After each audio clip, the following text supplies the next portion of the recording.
Welcome to the Hudson Institute. I'm Bryan Clark, a senior fellow at the Institute and director of the Hudson Center for Defense Concepts and Technology. We're here today for what promises to be a terrific discussion on implementing decision-centric warfare and the future of joint command and control. We have an excellent panel here to join us, and we're honored to have them. I'm going to introduce them, and then we'll have a brief discussion about the study that Hudson recently released on implementing decision-centric warfare, and then we'll have a panel discussion with a group of panelists. So our first panelist is the Honorable Robert Work. He has extensive experience in the Department of Defense, leading voice on strategy, operations, technology, and programming and budgeting.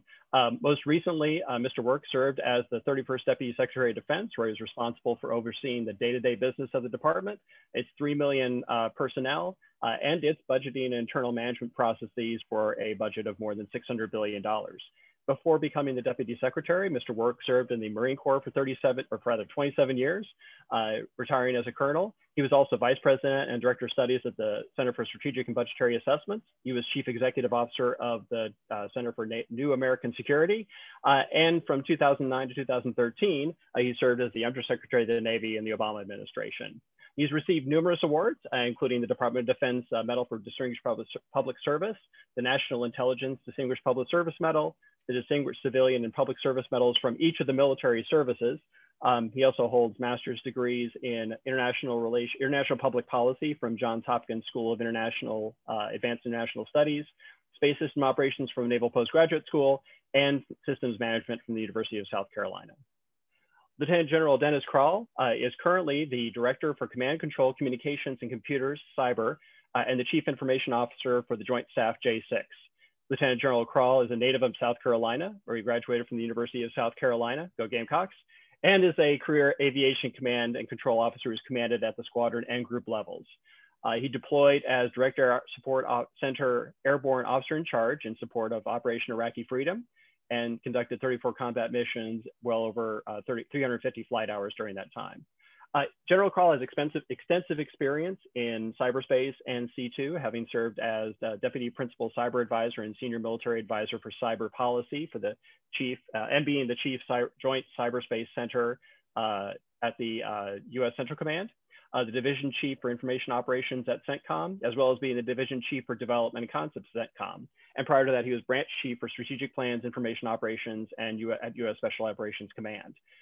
Prior to joining the Joint Staff as the J6, he was the Director for Command and Control, Communications and Computers at Headquarters Marine Corps, and was the Chief Information Officer of the Marine Corps. He is a distinguished graduate of the Air Force Air Command and Staff College, National War College, and attended the Harvard Kennedy Cyberspace Security Excellence Program.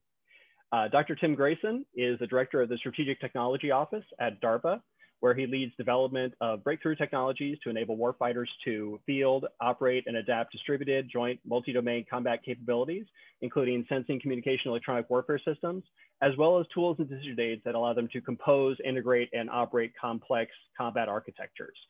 He came to the Strategic Technology Office in 2018 from a varied career in government industry. He was a consultant at DARPA, where in this role, he provides support to the Deputy Secretary of Defense's modernization study, A Blueprint for Winning, which was a framework for how to modernize the Defense Department for the 21st century. Dr. Grayson was a Senior Intelligence Officer with the Central Intelligence Agency in the Directorate of Science and Technology, and culminated in a tour at the Office of the Director of National Intelligence.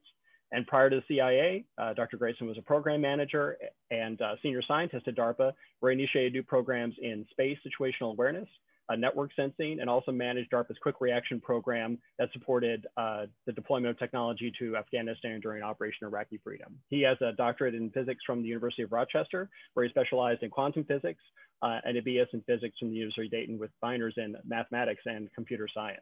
So we're very happy to have all three of these guests here to be on our panel to discuss the implementation of decision-centric warfare and the future of joint command and control.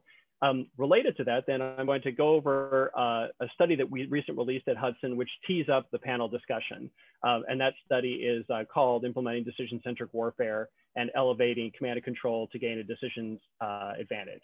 This study is centered on the premise that in the near future combat environment, it's likely we're going to be faced with situations where achieving success is dependent more on the ability of a force to gain decision superiority, that is, make better and faster decisions than their opponent, than it is based on attrition or being able to deliver fires and defend yourself more effectively. That's not to say that fires and defense aren't going to be important in the future combat environment, but it's likely that the character of warfare is changing such that decision-making is becoming more important to victory than merely attriting your enemies. We already see examples of this with the recent gray zone operations, gray zone tactics that are being employed by Chinese and Russian forces who are trying to create a decision advantage by imposing dilemmas on US forces where we don't have an easy response option. So this idea of decision-centric warfare, we think, is going to be a dominant one and increasingly important to the US being able to maintain a way to compete with great powers such as Russia and China in the near future. So the idea of decision superiority really rests on this sense that optionality is going to be an increasingly important attribute of our future military operations. And by that, I mean, if your force has more options available to it, you're likely to be able to have the ability to make faster decisions and perhaps better decisions than your enemy. Most importantly, you want to have an optionality advantage. I want to have more options available to me as a commander than my opponent has available to him or her. This is counter to a forecast-centric planning approach or a forecast-centric operational approach, which is something that we've become comfortable with in the Department of Defense since the Cold War, where we decide on a course of action and then we efficiently allocate resources toward that course of action and then take those resources that are not needed for that course of action and devote them to other things. It's a very efficient approach, but it requires us to predict the future to a great degree. That is going to be less available to us in a situation where we're up against great power competitors who have the ability to devote lots of resources and brain power to innovating and creating new challenges for us to address. So gaining decision superiority is going to rest in a lot of ways on having an optionality advantage over your opponents operationally, and that even extends in time back to the industrial time frame as well. And I'll talk about that in a second. How do we get that optionality then is the question. So the Mosaic Warfare concept that Dr. Grayson and Dr. Dan Patt, who will be with us later, both originated at DARPA, rests on this idea that optionality is driven by two things, force design and command and control. So in terms of force design, our forces need to become more disaggregated. We need to take some of our monolithic multi-mission platforms and units of today and break them up into smaller, less multi-mission units. Those units would then be able to mix and match and reconfigure in ways that are going to create more options for your force and create more difficulties for your opponent by increasing the complexity or increasing the number of potential COAs that you could pursue. The other part of this is command and control, because if I have this more disaggregated force, now I need tools to be able to better manage it, help manage the complexity that it imposes on me as a commander. I also need those decision support tools to allow me to make better and faster decisions than my opponent. And then the most important thing perhaps in this decision-centric warfare is I want to be able to degrade the enemy's decision-making.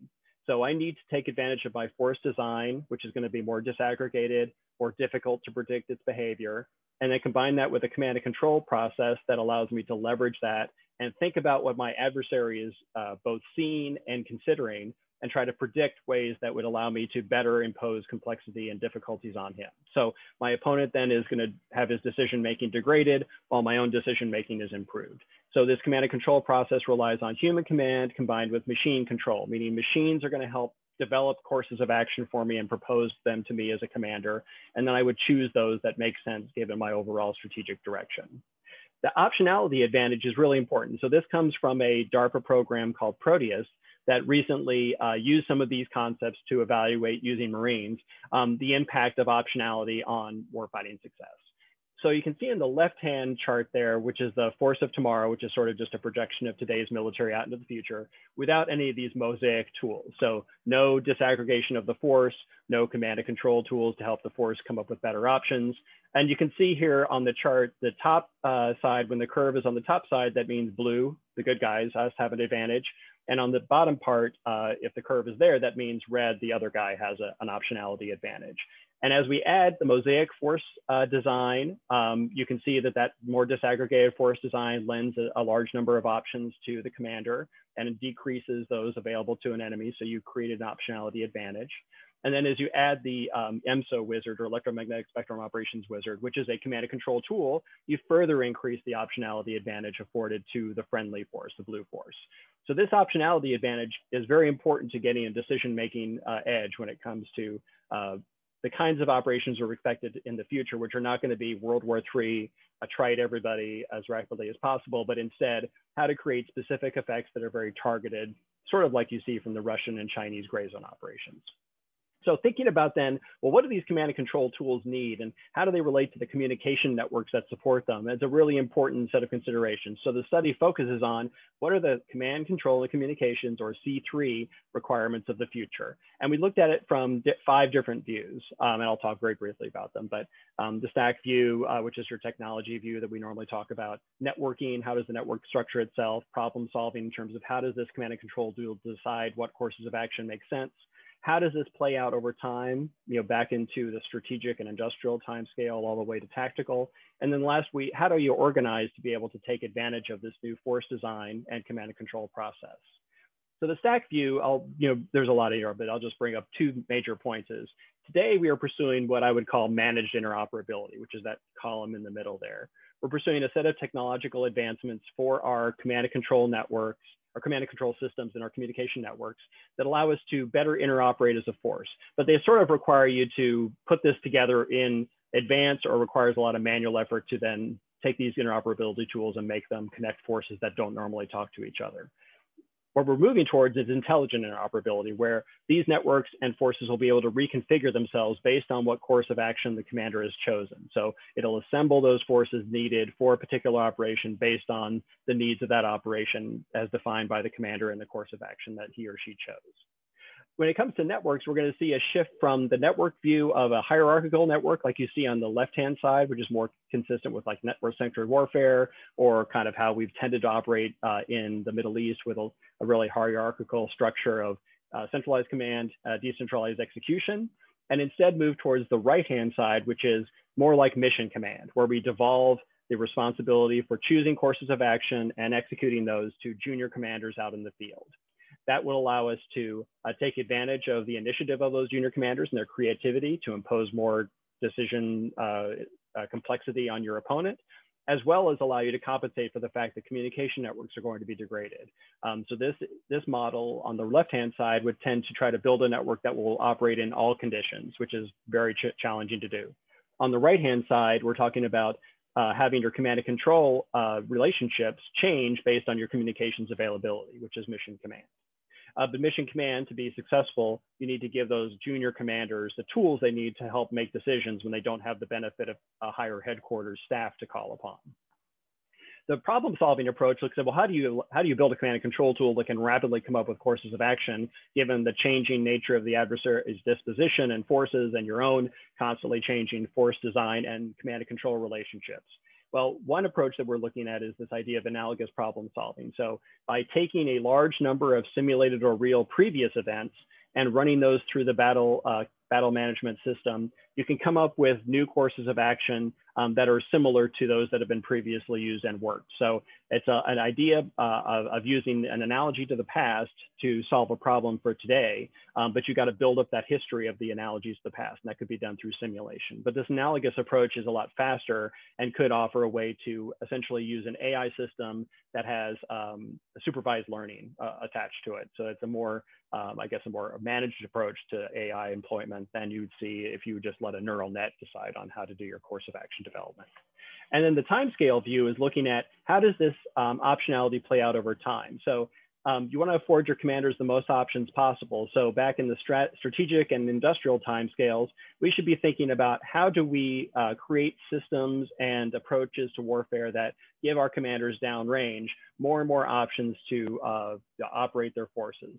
And the operational timescale, combatant commanders should be thinking about how do I package the forces I'm giving to those commanders downrange in a way that gives them the most options that are relevant to the situation the commander is going to face. And at the tactical timescale, you have mission command, as we were saying. And then the last thing is organizationally, how do you design an organization that executes this process? So we're looking at the idea of mission integration cells in the combatant commanders organization that'll package up forces that are coming from the services in a way that affords that downrange mission commander as much optionality as possible. And that mission integration cell is going to have to be continuously analyzing their situations and predicting a little bit into the future what they might need in the next weeks or maybe a couple of months. That's the main points of our study, and I wanted to tee that up before we move on.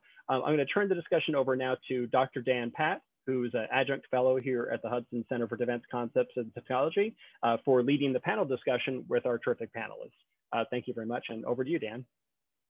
All right. Thanks so much, Brian. I'm so excited to be joined by our panelists here today, and we're just going to dive right into questions. And we'll start off with our first question to General Crall. General, you have a central role in defining and implementing Joint All-Domain Command and Control, JADC2. And you've recently characterized JADC2 as a strategy for decision-making designed to achieve information or decision advantage over competitors or adversaries. And while the JADC2 document is classified, can you give us some sense of the strategy's key precepts and how it supports JADC2's theory of victory? Is it intended to improve the delivery of fires or to speed and improve decision making? Great question, and I would say, just to cut to the chase, the latter is more accurate. If you would boil this down into maybe a couple simple things to consider, the strategy itself is designed to bring order to what has been a very challenging environment. There's a lot of initiatives that are taking place in services, combatant commands, industry, academia, research labs. There's just a lot that's out there when it comes to some of the concepts that were included in the overview that we had just received. So left to our own devices, doing things that are right in our own eyes, we'll end up spending a lot of money and may not necessarily improve our capability. So the strategy is designed to provide a level of organization to the effort and a level of priority and funding to make sure that we're delivering against what I would consider to be the most key mission threads that are out there. It is bigger than simply sensor to shooter. Fires will be looked at a little bit differently. If you talk to logisticians, for example, they'll talk about delivery of goods and people in a certain way, again, at the speed of need and the speed of this warfare that we talk about. The medical community has ideas in the same thing: where to set up trauma centers, how to route patients properly, how to make sure the right people are cleared and ready for battle. And then you can talk to others who look at the fire as being more along the lines of information warfare. So that may be the delivery of deception or information or actions taking in the operational security realm. So it really is at the center of this about decision advantage. And to get a peek into some of the areas within the document, and it's true, it's classified, but some of the areas that I think are most germane to this conversation are not. So you would not be surprised, for example, to see elements of data, human, and technical enterprises really being forefront, mission partner environment, and some key work on our nuclear command and control effort. Those would be some of the lines of effort that we would organize to, again, achieve this outcome of decision advantage. One thing that I would say very clear that I appreciate in Hudson's overview of really some of the tenets, especially when it comes to this idea of mission command. There is no doubt that there are a few areas that we're going to drive to make sure that we can implement the strategy that we talked about. And there are four in particular. The first one is data. While networks are important, and I'll end with a network comment, it is all about the data. And this is really about a federated data fabric to make this work. It's also about identity management. Cannot bring in cloud, AI, or any of these aspects in a battlefield if we can't ensure where you are, who you are, and what information you're cleared to receive at that need for speed. Software plays an important role. Got to change the way we do business in the procurement and also the life sustainment of our software. If we're really going to be agile, if we're really going to use DevSecOps, we've got to do it rather than talk about it. And then finally, the piece I said I would loop back to would be the network itself. While data may be king, the transfer of that information is going to be some level of network. And our current network is too fragile to meet the demands of JADC2. So there's kind of a glimpse and a peek inside the organizational aspects. But make no mistake, it's about delivering that decision so that we can sense, make sense, and act that OODA loop at a faster turn rate than our adversary. Thanks. I appreciate the clarity there. Secretary of Work, over to you. JADC2 is discussed as supporting a joint warfighting concept, also in development. And last December, you wrote a piece outlining what some key elements of a future joint warfighting concept might be. And you seemingly described a move from focusing on attrition of adversary weapon systems to a focus on collective systems of systems, battle networks, and the larger warfighting enterprise. One of the threads in there that I found particularly interesting was your discussion of psychological aspects of algorithmic operations and decision-making. Can you tell us a little bit about where you see a role for that? Sure. And thanks for having me. This is a really important subject. I think the Chinese have been thinking about this for quite some time, and I actually think that their formulations are more advanced than ours are at this point. Essentially, after the Operation Allied Force, the air operation over Yugoslavia, they made the observation that Yugoslavia capitulated and the army wasn't defeated. The army essentially rolled out of their underground hides and went back, and they were intact. And the Chinese said, we're moving beyond attrition warfare to a new type of system warfare. In fact, they describe future warfare in terms of systems confrontation.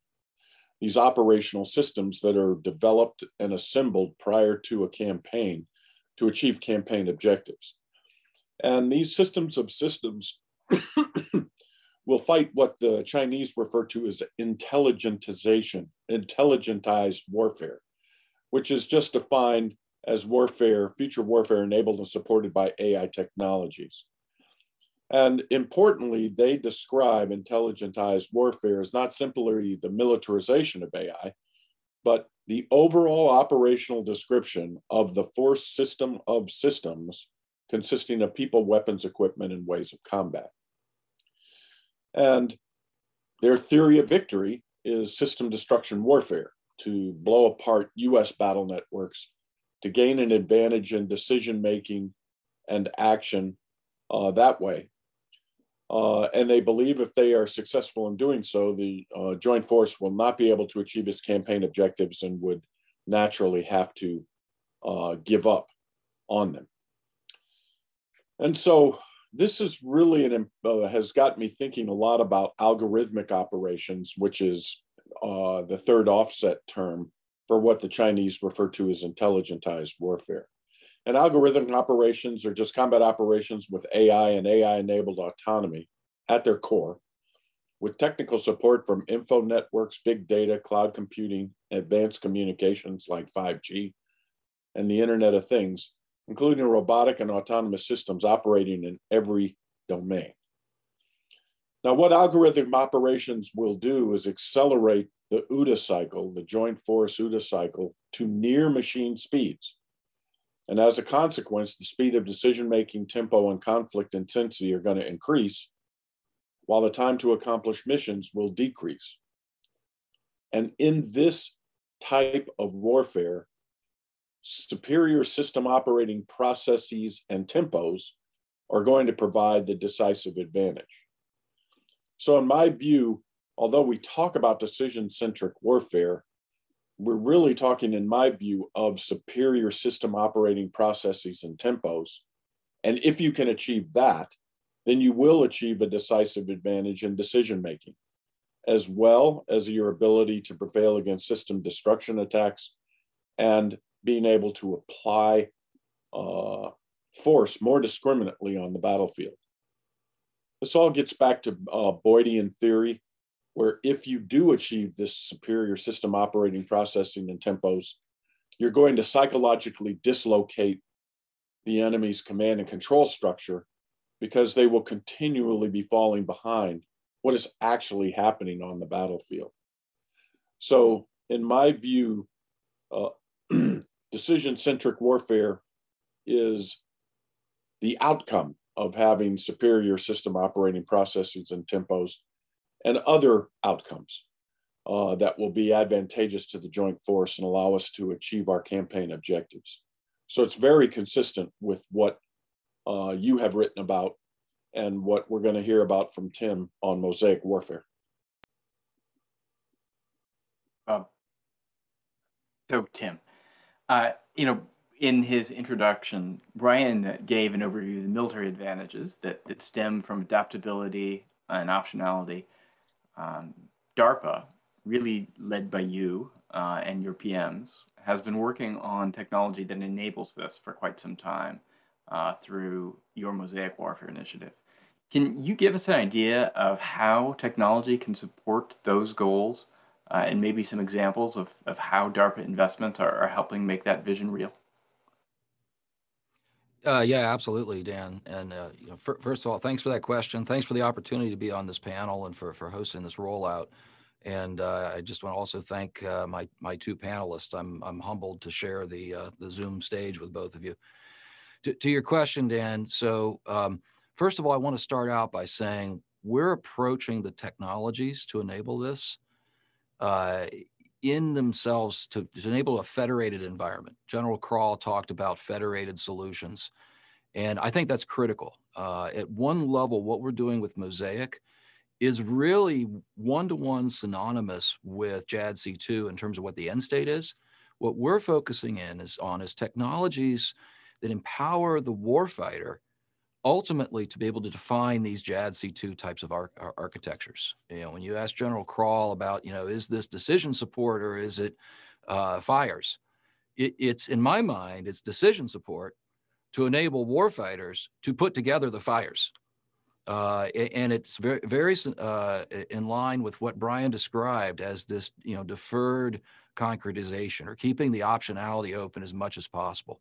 We want to provide technical tools that instead of someone in the Pentagon saying, here is a list of kill chains, or here's a list of mission engineering threads, and then have a program office go hardwire those.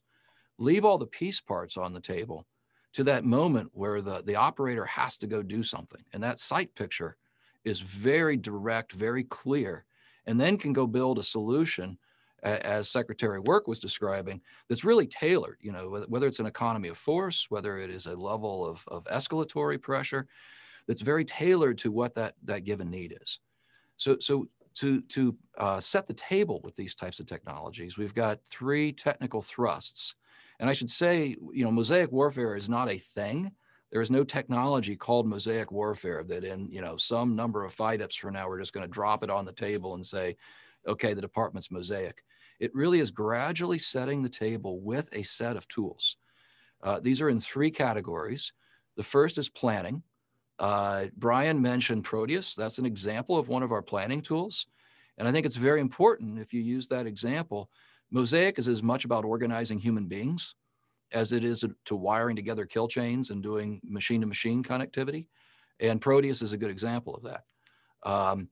We have a large thrust area that I'll mention just a couple of examples from in interoperability. These are the actual communication and data lightning bolts that I'll give you two examples of further. Our third thrust area is what we call execution. And these are decision support tools, realizing that if we're truly giving the flexibility to create these new types of fire chains and these new types of architectures, some poor operator who's the human being sitting in the midst of all of this is going to be overwhelmed with the complexity. It's the same complexity we're trying to impose on the bad guy has the potential to get imposed on our own forces. So we're building the AI-based decision aids that allow the human being to operate within this kind of environment. And I think we'll talk more about that as we get into some of the sort of C2 related topics.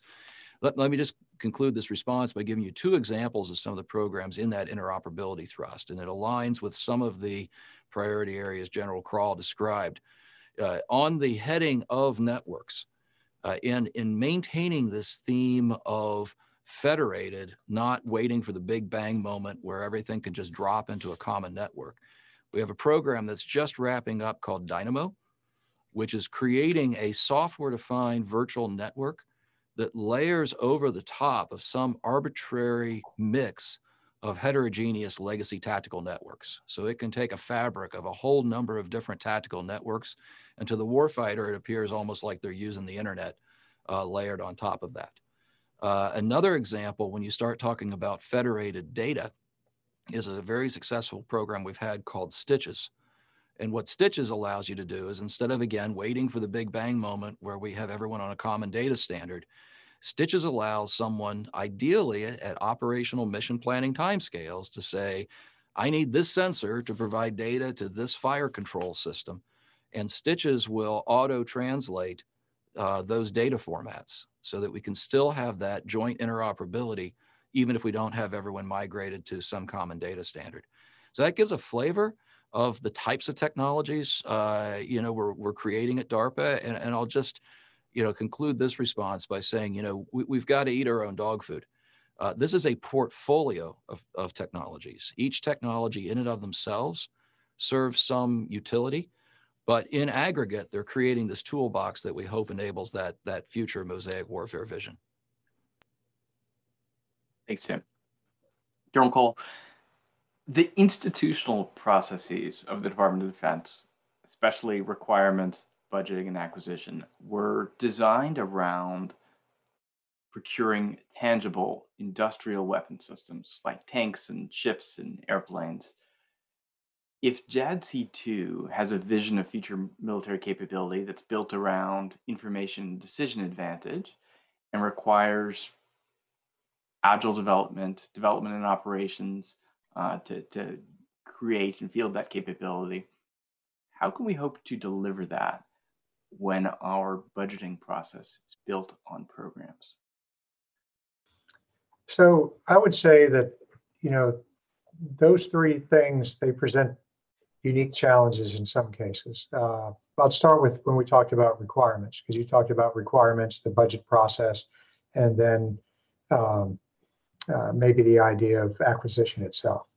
So on the requirement side, I believe the process is still very much intact and effective. When you come to the joint staff and you start thinking about who sets requirements and how requirements are codified, through the vice chairman, there is the Joint Requirements Oversight Council, which does this quite well. And these are vetted, it moves at speed, and there are consequences to what comes out of this. What I really appreciate what General Hudson has done in kind of rebranding that JROC for this type of environment and this kind of speed is bringing in the acquisition community with those decisions that come out of the JROC. Previously, it was very difficult to make that bridge.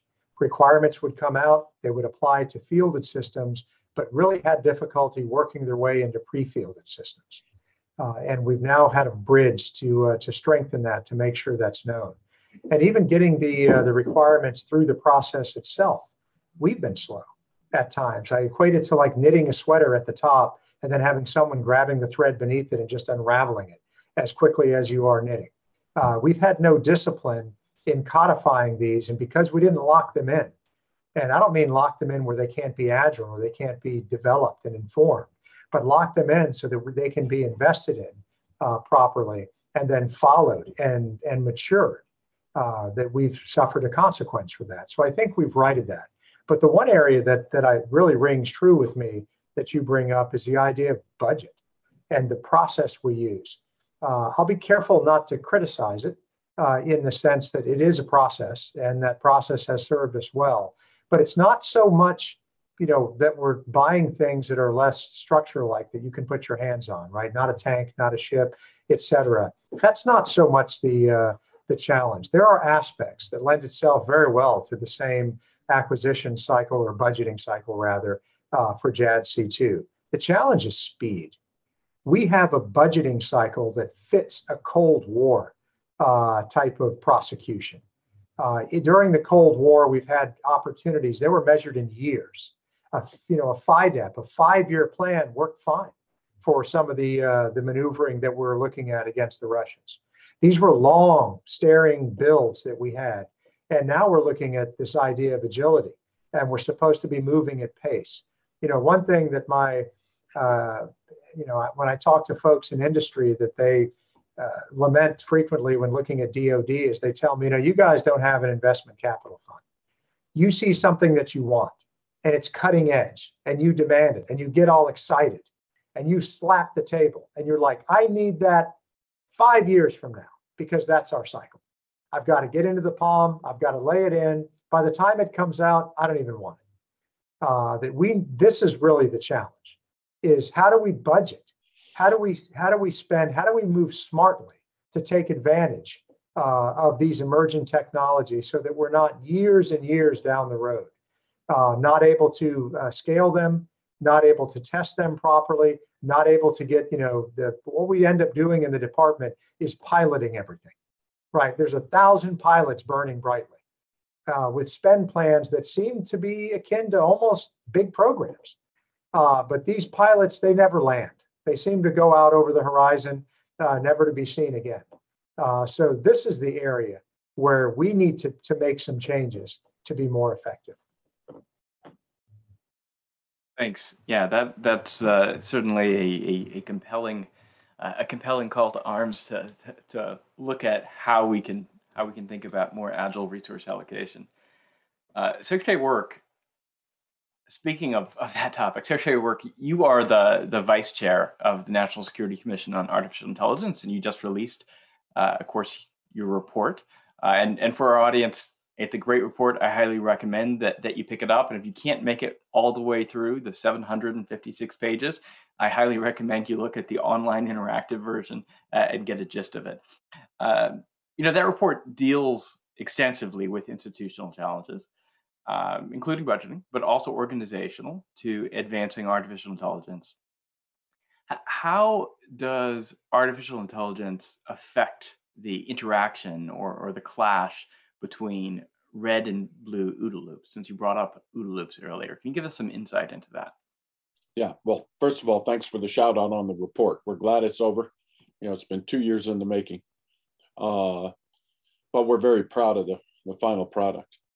Look, the Department of Defense, at least, I believe the Department of Defense made the conclusion back in 2014, 2015, that AI-enabled autonomy was the key to future warfighting, and it would be the key to providing the joint force with the advantage it needs to prevail on future battlefields. The Chinese believe that also. Lieutenant General the director of the Central Military Commission, Science and Technology Commission, said AI is going to accelerate the process of military transformation, ultimately leading to a profound revolution in military affairs. And he goes on to say the combination of artificial intelligence and human intelligence can achieve the optimum, which the Chinese refer to as human-machine hybrid intelligence. And they consider this to be the highest form of intelligence. And they believe that the side that gets to there, that figures that out, will have the decision-making advantage in future warfare. So it's important for us to try to figure out, okay, do we agree with them? Is it going to be a human-machine hybrid or what? Now, in this regard, I really like chess grandmaster Garry Kasparov and what he's been writing about since he was defeated by IBM's Deep Blue computer in 1997. And he has thought a lot about human-machine teaming in interactive contests of strategy, attack, and defense. He's played humans alone, grandmasters. He's played computers alone, and he's played human-machine collaborative teams. And he has concluded, after all of the games he's played, that weak humans plus machines with better processes are superior to both strong computers alone and strong humans plus machines with inferior processes. There's a lot packed into that conclusion. The US constantly, I think, says, look, one of our primary advantages is we have the strong humans in a future clash because of our operational experience. And the Chinese really don't have that operational experience, and that will be a huge advantage. But what Kasparov has concluded is, look, people without that operational experience with machines with better processes will defeat the strong humans if their machines have inferior processes. And in this case, the processes are algorithms throughout the force. And so the algorithms have to be superior and provide better information to the human commanders so that they can make proper decisions. So you ask how AI affects the interaction between red and blue. It's going to be central to the interaction. And the side that doesn't, that exploits AI and AI-enabled autonomy in the best way is going to have a decisive advantage. So it's important that we constantly be thinking and testing what are command and control procedures, our processes, but with AI and humans working together. Thanks. Tim, one of the ideas in the Hudson report is that there are times when you can't predict the exact forces that you need to fight with, and exactly how they should be integrated. You might not be able to plan that years in advance at a program office or an industrial facility. Tell us how to overcome that. Share a little bit about your vision for mission integration. Yeah, thanks for that question, Dan. So first of all, I'll refer back to some of the technology as I was talking about. So if we can be very federated and we can be what I'll call opportunistic, that allows us to take whatever piece parts might happen to be available and do things like add them to a Dynamo virtual network or be able to share data between them using something like stitches. I think more importantly, and I'll build off what Secretary Work was just describing, and this gets into our portfolio I described before of execution. We're looking at how we take AI to get to good enough. The way I describe it sometimes, another tenet besides federated is by exception. So instead of trying to create some giant boil the ocean type of top-down model and saying, this is the plan, this is the set of forces I need, they have to come together in this particular way. Instead, we're taking an approach that says, let's let 90% of what's happening out there do its own thing. These could be individual services, these could be individual weapon systems, these could be different separate domains, but now some unnatural act occurs. The surprise happens. A new target pops up, the operational plan breaks, there's a new opportunity. Whatever the case might be, I want to be able to flex from that baseline plan. I don't want to have to replan and reorganize the whole top-down force structure. I want to be able to say, how can I flex and surge to get to some new capability that satisfies this either opportunity or challenge? So we have a program underway right now called Adaptive Cross-Domain Kill Webs that epitomizes this. Instead of trying to hardwire, top-down, plan everything, it actually creates a marketplace type model for the battle space, where the different weapon systems, the different sensors, even the different human force units out there are just abstracted services available. And very much like if you're on eBay, I want to go bid on something. And it's actually using these e-commerce types of auction tools, not to figure out some optimized solution, but to get to good enough. Can I find two assets that I can combine together to solve this immediate problem that doesn't damage what they're already doing? So it's at least operational cost or least risk. So that's sort of the overarching view. And then also to Secretary Work's point, we're looking at applying these techniques, I'll call it up and down that decision stack. So just because we can decide I want to use this sensor with this weapon doesn't necessarily mean the forces who actually employ that sensor and weapon can execute against these new orders. So this is where we start applying AI at various different levels of decision making. So you might have one AI tool that's assigning these forces to a problem. You might have a different set of AI tools that's actually helping to implement in this notion of human-machine symbiosis. Thanks, Tim. I think we'll try to squeeze in one last round of questions. General Crall, we speak a lot about better networks and interoperability and AI for faster decisions, but what's the role of not just improving our decision-making, but degrading adversary decision-making in future conflict and competition?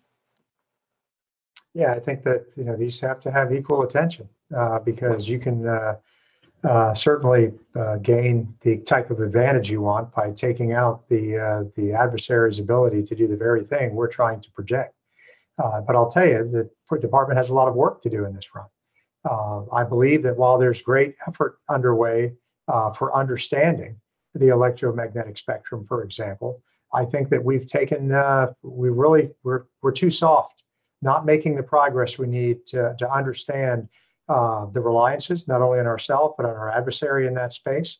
I think we're also very slow at reacting or adapting to our encryption to make sure that, again, we talk about how to complicate the process for the adversary, but even in ourselves, on our own.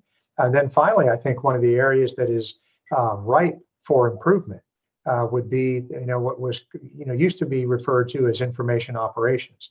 Remember, there are a lot of activities at play that may not be technical, designed to increase or decrease an adversary's ambiguity over what's happening. And sometimes it's about causing that cognitive hesitancy where someone doesn't trust the information and invoking some level of paralysis or hesitancy, or maybe making them commit or not commit at all based on that. So when it comes to all the components, the skill sets, the provisions for joint force provider, joint force trainer, and then the tests and reps to make sure that we've got the prowess and acumen in that space, there's a lot to be desired.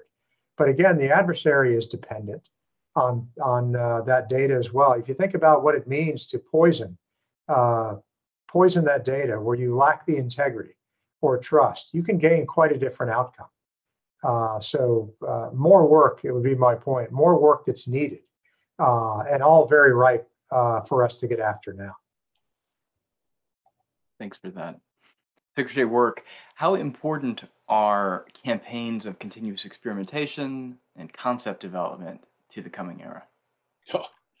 Well, the Chinese refer to these as contests and competitions, and they have all sorts of contests within their services and also competitions within domains to improve, to figure out how best to combine human intelligence, machine intelligence, and more importantly, how does autonomy flow through the system?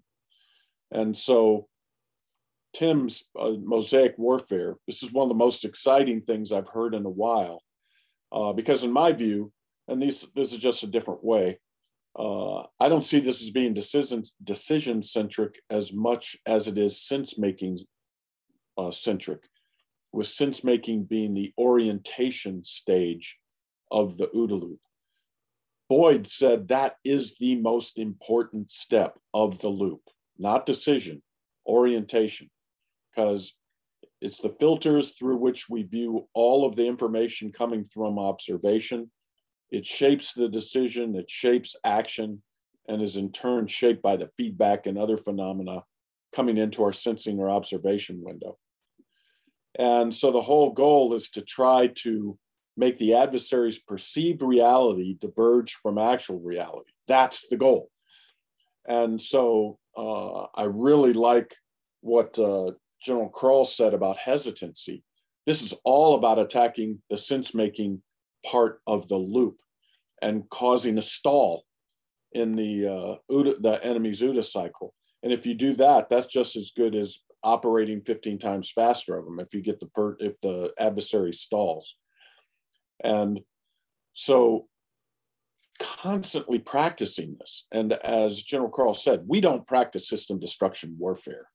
I mean, and generally in our exercises, if our grids go down, we all say, well, okay, we're not going to be able to do anything unless we put our systems back up, and we put them back up.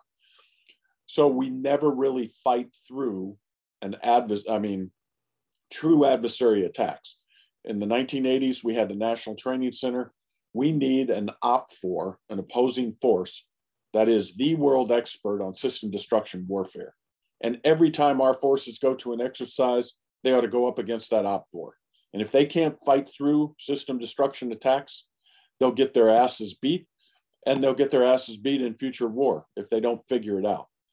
So these testing, these experiments with concepts like Mosaic Warfare, putting our commanders through the ringer, all of those are absolutely central as we move to this era of systems warfare.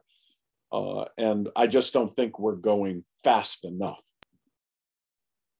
Sorry, I'll get off my soapbox now. Tim, last question. Why is your technology investment focus on missions and operational problems and not just better weapon systems? Yeah, so great question, Dan, and I'll tell you, I will be the first to say that in our entire Mosaic Warfare portfolio, we are in uncharted territory for DARPA. It is not just a nice, neat, clean, here's a technical widget that one for one, like you said, provides a new weapon system or solves a singular standalone problem. It epitomizes something you and I worked together on in that blueprint for modernization. In what ultimately what we're trying to drive is a synergy between innovative warfighting concepts and innovative technology. As General Crall mentioned, there's this push to try to make requirements more relevant to operation. In my ideal world, we've got innovative warfighters sitting at the table with innovative technologists, and both are developing new warfighting concepts in parallel and iteratively, without the constraints of the warfighter saying, hey, it's not in our program of record, or the technologist saying, hey, there hasn't been a requirement for it in a gaps list somewhere. So I think everything we're seeing right now leads in that path. The other thing in an ideal end state that I envision, and this gets to what Secretary Work was just describing, is the notion of what we don't have a great term or even necessarily where this fits on an org chart, but the idea of a mission integration cell. Bryan alluded to it in his introductory comments, but this might be something that's at a combatant command or at a component command close to the operational edge. I like to figuratively call it the Geek Squad. And it's an organization, first of all, where we can take a lot of our integration related technologies and get it pre-positioned. We're actually trying transition experiments within our portfolio where instead of going through a traditional program of record, because quite frankly, since those traditional programs of record are all platform or system-centric, we're saying, can we get this glue technology, if you like, directly into warfighters' hands to start figuring out how to use and how to experiment with? If we had these mission integration cells, they would be the perfect home to park these types of software-based technologies and to include all the other great stuff going on in the department in AI. And also to Secretary Work's comment, those integration cells, thankfully we're not out fighting a war every day. So we don't get to exercise and practice using those tools. But imagine now I had some kind of gaming engine that sat at those integration cells. Netflix has something they use to harden their platform and make it more stable called the Chaos Monkey, where there's an AI engine that runs around their platform all the time, trying to break it in randomized, chaotic ways. Of course, they're watching what the monkey does, and if something breaks, they can very quickly turn the monkey off. But now they've identified a problem. Imagine we can do that at these forward cells, with every tactical unit. So that whether it's at a combatant commander level where you're trying to anneal the operational plan, or even down at a more tactical unit where you're trying to anneal their TTPs. If I can have an AI engine that's running in real time, trying to find those corner cases that break our current way of fighting while we're in the safety of a training environment, now that provides an opportunity to get to this iterative synergy that we're talking about between the warfighter and the technologist. Let the Geek Squad there supporting them, show them how to use these new tools, show them how they would bring in some kind of joint all-domain capability, while the warfighter's gears are turning there saying, hey, how would I adapt my tactics to this? So that's our end state vision. And again, it's uncharted territory for a tech organization like DARPA, but we're really hoping that the technology that we build inspires some of this new way of thinking about our broader force concepts. Bryan, over to you to thank our panelists. Well, thanks, Dan. That was a terrific discussion. Fantastic conversation with our panelists. I'd like to thank our panelists for being here today. Secretary Robert Work, Lieutenant General Dennis Crall from the J6, and Dr. Tim Grayson from DARPA. I'd also like to thank DARPA for sponsoring our research since they made all of this possible. And I would like to thank Sarah Russell for producing this and for Phil Hegseth for engineering it at the end. So we really appreciate them making this look good when we put it up on the web. And thank you all for being here today. So we appreciate your attendance and we appreciate your support to Hudson. So have a great day. Thanks, Bryan. Thank you. Thank you.